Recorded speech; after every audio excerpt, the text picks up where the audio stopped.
감사드립니다. 갈수록 우리 찬양대 풍성해지고 은혜롭습니다. 오늘은 드디어 남성 파트가 여성 파트보다 더 많아졌습니다. 아직 여성 파트에서 임명을 받으시고 조직을 잘 맞췄는데 아직 쓰지 않는 분들이 있어서 이렇게 그렇습니다.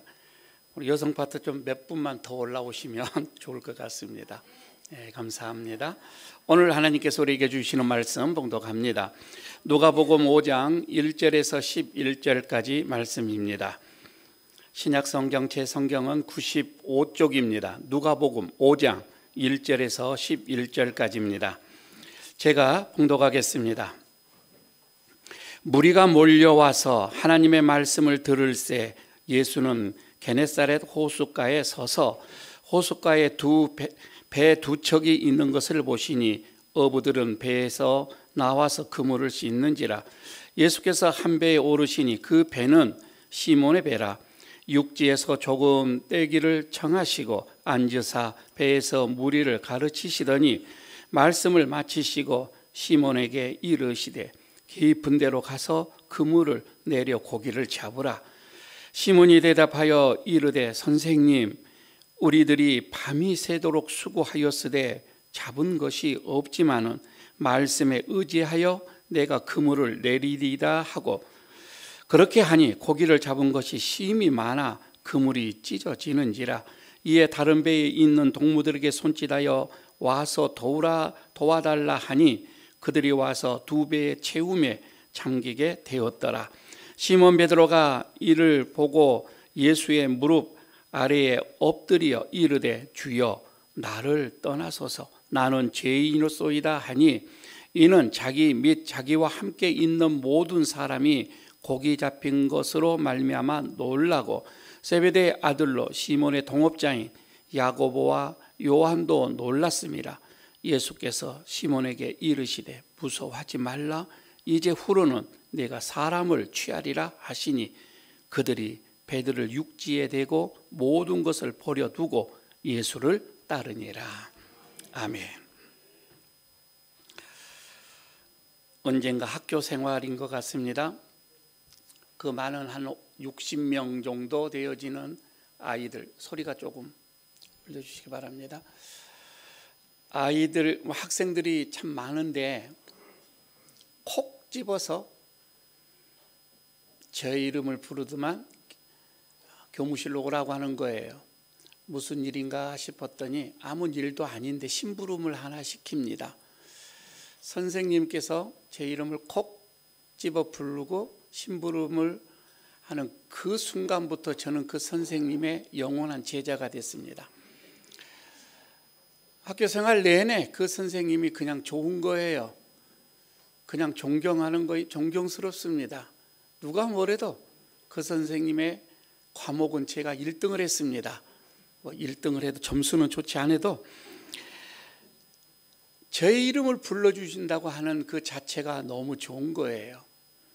삭개오가 많은 사람들이 예수님의 말씀을 듣기 위해서 모였지만 예수님께서 콕 집었습니다. 삭개오야, 오늘 내가 너와 너희 집에 가서 식사를 하겠다. 여러분, 그 말씀 하나에 이 삭개오의 삶은 완전히 변해버렸습니다. 그냥 변한 마음과 생각만 변한 것이 아니라 그의 삶 자체가 다 송두리째 변했습니다. 제가 다른 사람을 아프게 했던 거, 도둑질했던 거, 불의하게 내가 어떤 것을 취했다면 몇 배나 내가 갚겠습니다. 그러면서 자기의 재산을 내어놓고 주님을 따르는 그 삶으로 변화되어진 것을 우리는 잘 알고 있습니다. 자, 오늘 예수님께서는 베드로를 콕 집는 사건이 나오게 되어집니다. 하루는 바닷가에서 복음을 전하고 있는데 베드로에게 너 배 좀 빌려달라고 말씀을 하는 이 모습이 오늘 본문에 나오고 있지요. 물론 여러분, 배를 빌리는 것은 그때 당시 좀 더 효과적인 복음을 전하기 위해서 워낙 사람들이 많다 보니 그래서 육지에서 조금 띄워서 이 바다에서 예수님은 그 배 위에서 앉아서 말씀을 전하시는 그 모습입니다. 효과적인 복음을 전하기 위해서다라고 생각을 할 수 있지만, 그러나 여러분 곰곰이 이 말씀을 보고 한번 또 묵상해 보십시오. 여기에서는 예수님의 더 깊으신 생각이 있었음을 우리는 볼 수가 있습니다. 사실 베드로는 그 고향에서 고기를 잡는 어부였는데, 여러분 우리 지금 시골에서 어부처럼 이렇게 생각을 해서는 안 되고, 그때의 그 당시에 이 어부들은 하루 고기를 잡아 하루 생계를 하는 그런 어부들입니다. 그래서 하루 고기를 잡지 못하면 심각한 생활의 어려움이 있게 되어지는 거예요. 부자들의 어부가 아니라 정말 가난한 자들의 삶입니다. 베드로와 함께 고기를 잡았던 사람들, 고기를 그날 못 잡았어요. 밤을 새우고 야간 작업을 했는데도 고기를 잡지 못했습니다. 허탈한 마음, 무거운 마음, 육체, 오늘 어떻게 또 살아갈까 하는 그런 심란한 마음으로 그물을 씻고 있었습니다. 주님이 그 모습을 보신 거예요. 주님이 그 상황을 보신 거예요. 주님께서 그 어려운 상황을 보시고 그들에게 고기를 좀 더 잡게 하기 위해서 주님은 오늘 베드로에게 그 배 좀 빌려달라 먼저 말씀을 합니다. 물론 여기는 더 깊으신 또 뜻이 있겠지요. 주님께서 그 베드로의 배를 빌리는 것은 그의 순종하는 마음을 먼저 보고자, 그리고 그를 제자로 삼기 위해서 이런 행동을, 더 깊은 뜻이 있었겠지요. 오늘 여기에서 보는 여러분, 이 고기는 그렇게 비싼 고기가 아니에요. 그리고 부자들은 이 고기를 먹지를 않습니다. 가난한 사람들이 먹는 고기입니다. 일명 저것을, 이 고기 이름은 베드로 고기라 이렇게 붙이기도 했습니다. 이거요, 혹시 여러분 오병이어 때에 어린 아이의 도시락에 고기가 있었죠. 생선이 이거입니다. 그래서 그냥 좀 싼 가난한 자들이 먹는 고기, 이게 우리나라에서 수입을 했어요. 우리나라에서는 이 고기 이름을 베스라고 했습니다. 왜? 베스 고기는 잘 먹지 않습니다. 그런데 이날 베드로의 일행, 이런 고기도 잡지 못해서 그들은 심각한, 어디 보면은 시리에 빠져 있는 그런 상황이었습니다. 여러분, 이런 상황 속에서 주님께서는 베드로의 모든 상황을 보시고 그 베드로를 어떻게 주님께서는 돕고자 하는, 그리고 정말 그 베드로를 제자로 택하셔서 이제 부르시기 위한 하나의 전제 조건이었는데, 혹자는 이렇게 얘기를 합니다. 하나님은 너무 크신 분이라 우리가 볼 수가 없고, 우리는 너무 작은 존재라 하나님께서 볼 수가 없다, 이렇게 말씀들을 하는 분도 있습니다. 그러나 여러분, 하나님은 너무 크셔서 우리가 볼 수 없다 할지라도, 우리가 너무 작다 할지라도 하나님은 우리를 모두를 보고 계십니다. 보고 계시는 것뿐만 아니라 성경의 말씀대로 보게 되면 우리의 모든 머리털까지도 세신 분이에요. 그렇게 세밀하게 보고 계신다 이 말입니다. 우리의 모든 형편과 처지를 알고 계신다 이 말씀입니다. 아니, 알고 계시는 것으로 끝나는 것이 아니라, 어떻게 보면 우리가 이런 어려운 처지를 만났을 때에 주님께서는 적극적으로 그리고 능동적으로 이 모든 문제를 해결하기 위해서, 은혜를 베풀기 위해서 우리와 함께 하신다고 하는 것 믿으시기를 바랍니다. 그래서 여러분, 우리에게 이게 경제적인 문제가 있던, 건강의 문제가 있던, 어떤 다른 문제가 있든지, 아니면 어떤 문제를 만나든지 그 문제로 인하여서 너무 염려하지 마시기 바랍니다. 염려하지 마시고 오늘 여기서 베드로처럼 여러분 더욱 주님께서 해결하여 주실 것이라 믿고 간구하시기를 바랍니다. 그러나 여기에서 간구하기에 앞서서 오늘 베드로처럼 예수님을 믿고 의지하고 그 말씀에 순종을 먼저 하시기를 바랍니다. 이렇게 되어지면 여러분 우리가 생각하는 것보다 더 엄청난 은혜를 경험하게 될 것입니다. 오늘 본문 속에서 이제 이 하나님의 놀라우신 예수님의 그 놀라우신 그 은혜들을 몇 가지 볼 수가 있고 거기에서 또 우리가 취해야 할 것이 무엇인지를 먼저 생각을 해봅니다. 먼저 주님은 우리에게 여러분 은혜를 베풀 때 그냥 풍성하게 베푸신 줄로 믿으시기 바랍니다. 그냥 은혜가 아니라 풍성한 은혜입니다. 주님은 항상 풍성하게 내려주십니다. 찔끔찔끔이 아니라 이 말입니다. 풍성하게 내리십니다. 오늘 6절, 7절 말씀을 보시기를 바랍니다. 이렇게 말씀을 합니다. 그렇게 하니 베드로가 말씀에 순종하니 이 말씀입니다. 베드로가 그 말씀에 따라하니 이 말씀입니다. 그 말씀에 순종하니 그렇게 하니 고기를 잡은 것이 심히 많아 그물이 찢어지는지라. 이에 다른 배에 있는 동무들에게 손짓하여 와서 도와달라 하니 그들이 와서 두 배의 채움에 잠기게 되었더라. 얼마나 많이 잡았겠습니까? 그 전날 한 마리도 못 잡았어요. 그런데 두 배가 잠기게 됐다. 이 정도로 여러분 풍성합니다. 말씀에 순종한 결과인 줄로 믿습니다. 물고기가요 얼마나 많이 잡았으면 그물이 찢어질 정도로, 여러분 그런 경험 한번 해봤어요? 그물이 찢어질 정도로 올릴 수가 없어요. 그래서 다른 분 그 배를 불러서 도와달라고요. 그런데 그 배 두 배가 훅 가라앉힐 정도로의 많은 고기를 잡았다 이 말입니다. 여러분 우리가 좀 은혜를 받을 때 좀 이렇게 받았으면 좋겠어요. 훅 잠기도록 그런 은혜 말입니다. 우리 주님요 정말 은혜를 주실 때 이렇게 풍성하게 주신 줄로 믿습니다. 오병이어 기억나시죠? 주님께서 오병이의 기적을 일으킬 때 어떻게 해요? 남자만 5,000명. 그럼 여자는 더 많잖아요. 아이들은 더 많잖아요. 그것만이 아니에요. 광주리에 몇 광주리? 12광주리를 남아서 거두었다는 거예요. 광주리도 여러분 그냥 광주리가 아니라 큰 12광주리예요. 큰 광주리. 이거를 12 남아서 거두었다 이 말입니다.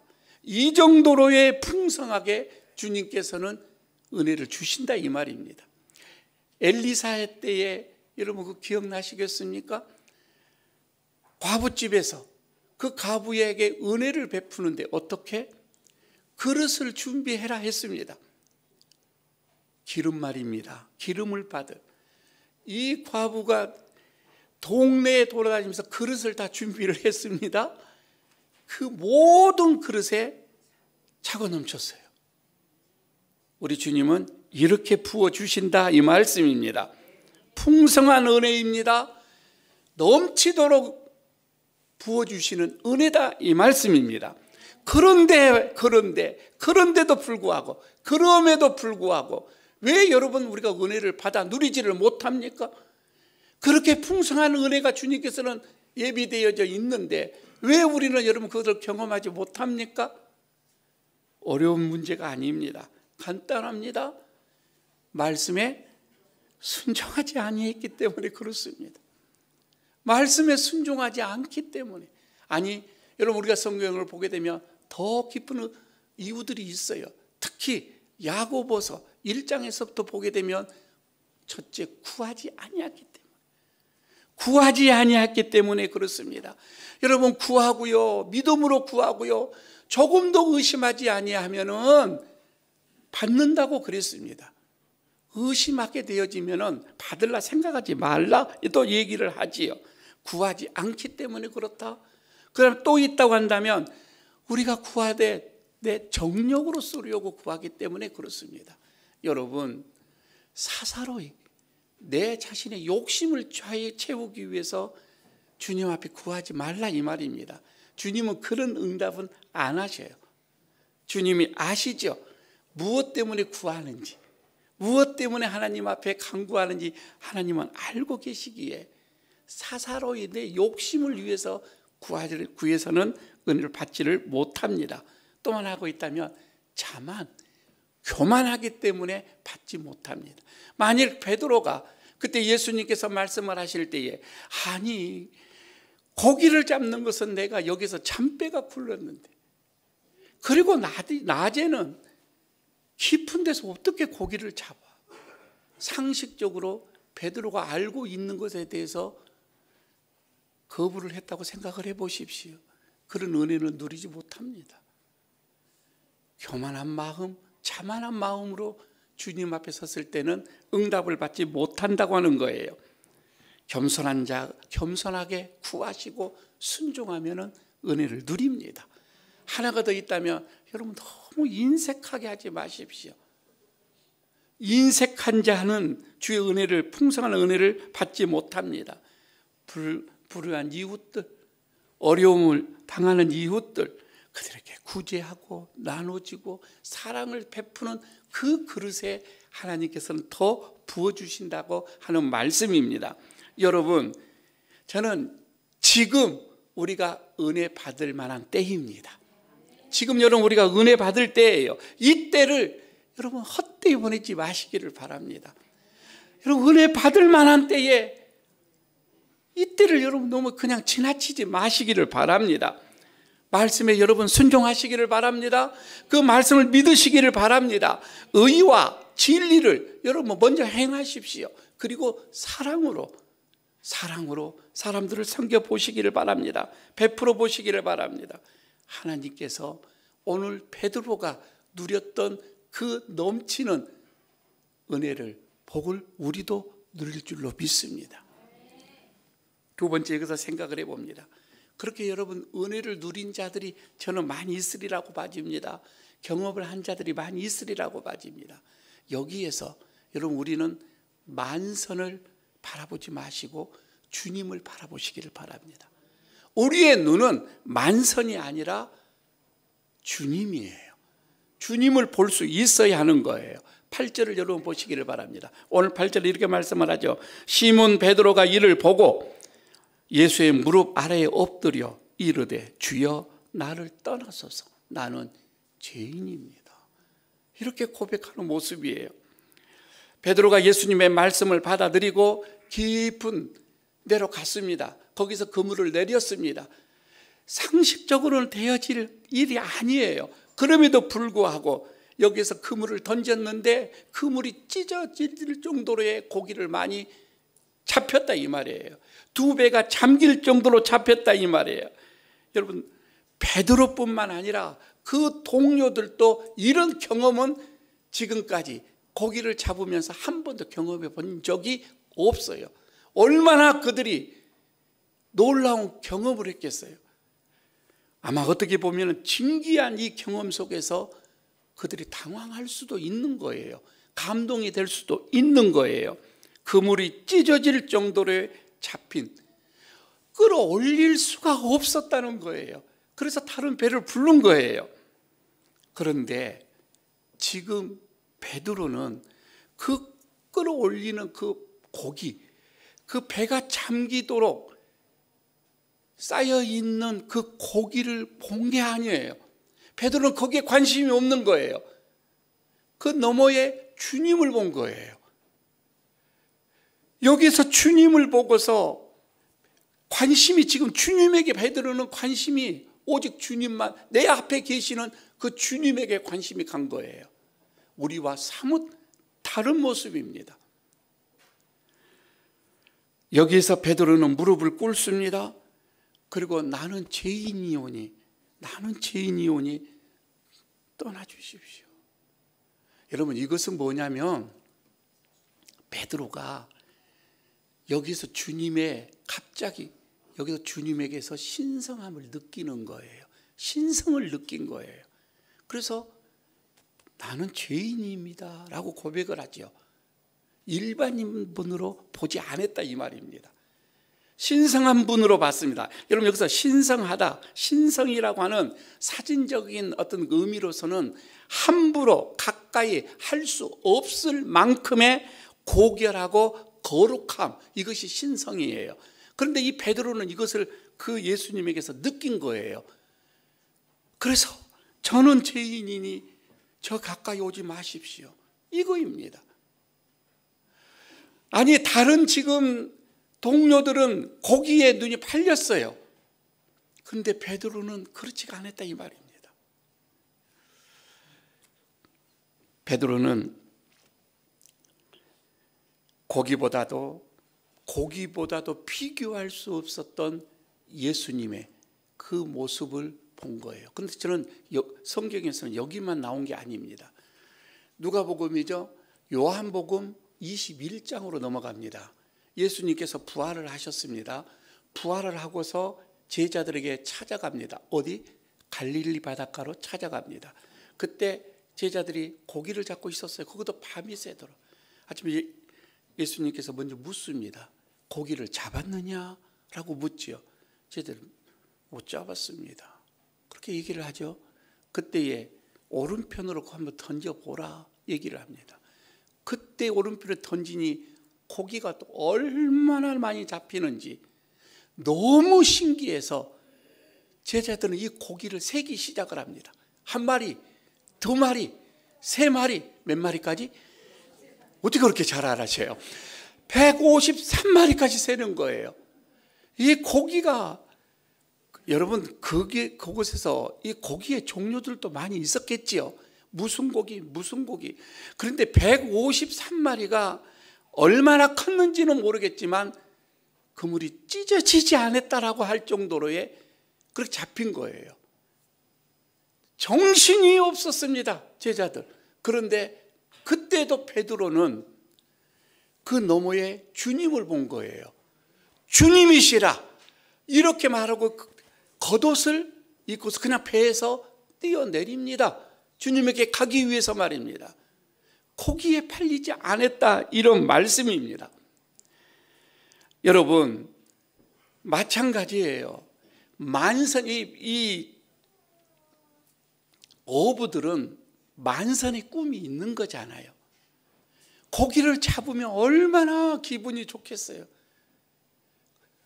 그 만선을 끌고 오는 항상 어부들은 그 꿈이에요. 그런데 베드로는 그렇지 않았다 이 말입니다. 저는 여러분 우리에게도 마찬가지예요. 저와 여러분이 마찬가지입니다.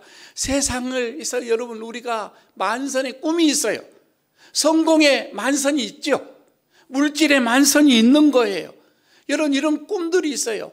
그리고 때로는 이런 꿈들을 누릴 때가 있습니다. 자녀가 잘 되어지는 그런 만선도 있습니다. 사업이 여러분 생각보다도 그냥 넘치도록 부어지는 그런 은혜들을 경험할 때가 있습니다. 여러분 연세의 어르신들 그 연세에 아직도 교회에 나와서 예배드리고 누구에게 내가 도움을 받지 않는 건강의 만선도 있죠. 예? 여러분 그럴 때에 누구를 바라봅니까? 내가 아침마다 조깅을 했더니 내 몸이 내가 이렇게 내가 몸 관리를 잘했어. 내가 사업을 잘해서 이렇게 내가 부유한 자가 된 거야. 내가 자녀들 교육을 잘 시켜서 저놈이 저렇게 된 거야. 여러분 그렇습니까? 아니요. 주님이시라. 이걸 볼 수 있는 눈이 있어야 돼요. 자녀들이 잘 될 때에 그 너머에 주님이 보여야 돼요. 내 몸을 어루만지면서도 이 나이에 내가 이렇게 건강한 거 주님을 볼 수가 있어야 돼요. 사업 너머에 계시는 주님을 볼 수만 있다면 여러분 그게 베드로입니다. 그게 베드로입니다. 그물이 여러분 찢어지지 않기를 바랍니다. 찢어지면 무슨 소용이 있겠어요? 우리처럼 촐랑거리다가 촐랑거리다가 그물이 다 찢어져요. 만선이라는 세상적 성공 때문에 귀하신 하나님의 그 은혜, 주님의 그 은혜를 놓치지 마시기를 바랍니다. 세 번째입니다. 오늘 여기서 말씀합니다. 세상에서 가장 아름다운 동업, 조금 전에 첫 번째 말씀, 인사를 나눌 때 우리는 무슨 동업자라고? 믿음의 동업자라고 했습니다. 여러분, 가장 아름다운 동업은 하나님의 일, 주님의 사업을 같이 하는 거예요. 이게 여러분 진짜 아름다운 동업입니다. 자, 이게 제가 설명을 해드리도록 하겠습니다. 10절을 보시기를 바랍니다. 10절에 보면 이렇게 말씀을 합니다. 세베대의 아들로서 시몬의 동업자가 나옵니다. 시몬의 동업자인 야고보와 요한도 놀랐습니다. 예수께서 시몬에게 이르시되 무서워하지 말라. 이제 후로는 내가 사람을 취하리라 하시니 11절 그들이 배들을 육지에 대고 모든 것을 버려두고 예수를 따르니라. 베드로와 그 일행들이 주님의 이제 소명을 받아, 물론 주님께서 여러분 이걸 목적으로 지금 처음부터 시작한 거예요. 배를 빌려달라고 할 때부터 다 주님은 이것을 위해서 했었습니다. 지금 여기서 소명을 받고서 이제 따라갔다라고 하는 그 내용인데, 여기에서 주님은 그 이후로 그들은 사람을 낚는 어부, 전도자가 됐다라고 하는 말씀입니다. 주님이 너는 전도자가 되어야 돼 라고 불렀을 때 그들은 배 모든 것을 내려놓고 주님을 따랐다. 이렇게 오늘 11절에서는 말씀을 합니다. 그런데 여기에서 베드로의 일행, 베드로와 함께 있었던 자들, 동업자들 말입니다. 여기서 동업자라고 나오지요. 이거는 그러니까 베드로의 그때 형제 안드레가 있었고, 동업자라고 하면 요한, 야고보, 이것을 말하고 있는 거예요. 이 친구들이지요. 그런데 여러분, 제가 이것을 보면서 사전을 한번 찾아봤어요. 이 사전이라고 하는 것은 일반 국어사전이 아닌, 제가 보는 성경에 이 해석하는 사전을 찾아보니 이 동업이라고 하는 이 단어는 헬라에서 나오는 말인데 코이노노이 이렇게 써져 있는 단어예요. 코이노노이 많이 들어보지 않았습니까? 우리는 코이노니아라는 말을 많이 들었죠. 교제한다라고 할 때는 코이노이냐, 친교, 코이노이냐. 그런데 그거 같은 말이에요. 비슷한 말이에요. 여기에서 파생된 말이 코이노노이 이렇게 했단 말이에요. 동업. 그러면 동업하고 교제하고 무슨 연관이 있냐 이 말이에요. 여기서 여러분 우리가 생각을 할 수가 있습니다. 여기에서 지금 베드로의 동업, 이거는 단순한 동업을 말하는 것이 아니에요. 여기에서 이 동업이라고 하는 것은 생사고락을 같이 한 동업. 그렇게 어떻게 보게 되어지면 그냥 밀접한 관계, 교제, 이것을 말하고 있는 거예요. 우리나라에서 이 사업을 같이 동업자, 그런 개념이 아닙니다. 정말 가까운 사이예요. 여러분, 친구가 예수님을 따른다고 했을 때에 나도 따를게 하는 그 친구가 얼마나 있어요? 나도 예수를 믿을게 라고 하는 친구가 있냐 말이에요. 쉽지가 않아요. 같은 가까운 친구라도 저 친구를 절에 다녀, 그러면서 친구요 그냥, 그런 거 많잖아요. 우리나라 동업은 더 어렵습니다. 동업을 할 때 여러분 보십시오. 같이 좀 하다가 거기에 물질이 좀 개입이 된다든지 조금 의심이 간다든지 그러면 하루아침에 동업은 깨져요. 돌아서요. 그것만 돌았으면, 깨진 걸로 끝나면 좋게요. 뭐요? 그 동업자는 원수가 된다. 이거 해봤죠? 해보신 분은 알아. 원수가 돼버려요. 여러분, 그게 여러분 동업자입니다.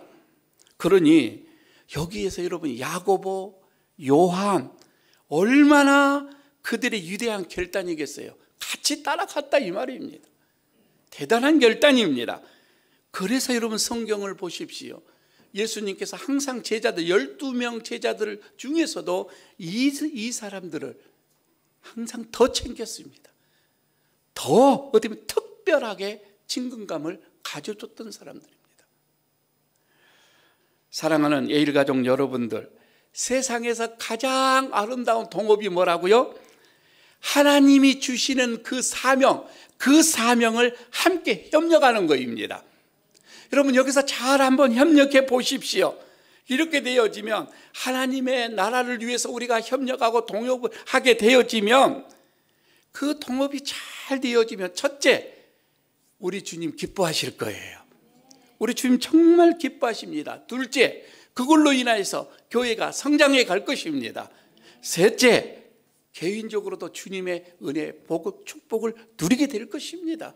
주님이 부어주신다 이 말입니다. 서로 우리 모두가 진실한 동업자가 되시기를 바랍니다. 하나님의 나라를 위해서 말입니다. 함께 몸된 교회를 세워가 주시기를 바랍니다. 여러분, 이렇게 우리가 같은 마음으로 동업이 되어지면, 하나님의 나라를 위해서 이렇게 동업을 하게 되어지면, 먼저 여러분, 나에게 맡겨진 직임이 있지요. 이 직임 잘 감당하십시오. 그러나 더불어서 옆 사람의 직임, 이것도 좀 보십시오. 그래서 함께 협력해 가는 것입니다. 여러분, 이렇게 가면 정말 예일교회 든든하게 세워져 갈 줄로 믿습니다. 아니, 그 수고로 인하여서, 여러분 우리들의 수고로 인하여서 우리들의 가정, 우리들 개인적인 하나님의 은혜를 부어주십니다. 이게 오늘의 말씀입니다. 그리고 마지막은, 그렇게 많은 만선에 대해서 고기를 끌고 왔지만 그것을 내려놓고 주님을 따르더라 이 말씀입니다. 이게 결론이에요. 마지막 결론입니다. 주님을 잘 따르다가도 만선이 주어지면 그 만선 붙들고 있는 거예요. 더 이상 나가지를 못하는 거예요. 그러나 오늘 베드로와 그 형제들을 보십시오. 그 동업자들을 보십시오. 그것을 내려놓고 주님을 따르더라. 만선보다 주님이에요. 여러분, 베드로와 동업자들은 예수님을 따르기 위해서 이 모든 것을 내려놓았던 것처럼, 여러분, 나는 지금 예수님을 따른다고 하면서 여러분, 우리는 무엇을 내려놨습니까? 내가 내려놓은 게 무엇입니까? 나의 것을 여러분 포기하지 않고서 주님을 따라갈 수가 없어요. 따를 수가 없습니다. 오늘 나는 주님께서 내려놓을 수 있겠느냐? 그것은 주님께서 주신 거예요. 그것을 내려놓을 수 있겠느냐라고 묻는 거예요.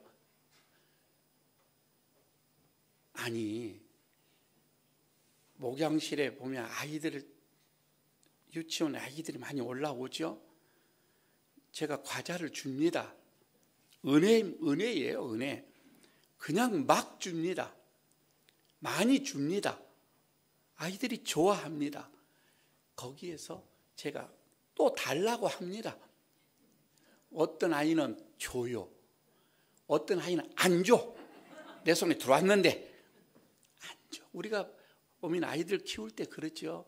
줘놓고 엄마가 아 하고 입 벌리죠. 주나 안 주나. 또 손 벌리죠. 주면 다 주잖아요. 제가 먹고자 한 게 아니에요. 주님이 오늘 말씀합니다. 내려놓을 수 있겠느냐. 내려놓을 수 있겠느냐. 내려놔라. 그거 내 거라 이거이지. 여러분, 우리가 그 주님의 말씀에 순종하고 내려놓으면 주님은 더 부어주실 줄로 믿습니다. 오늘 나는 제자의 삶을 살기 위하여서 주님의 자녀로서, 주님의 종으로서, 주님의 제자로서 부름을 받은 나는 무엇을 내려놓는가? 다 내 거.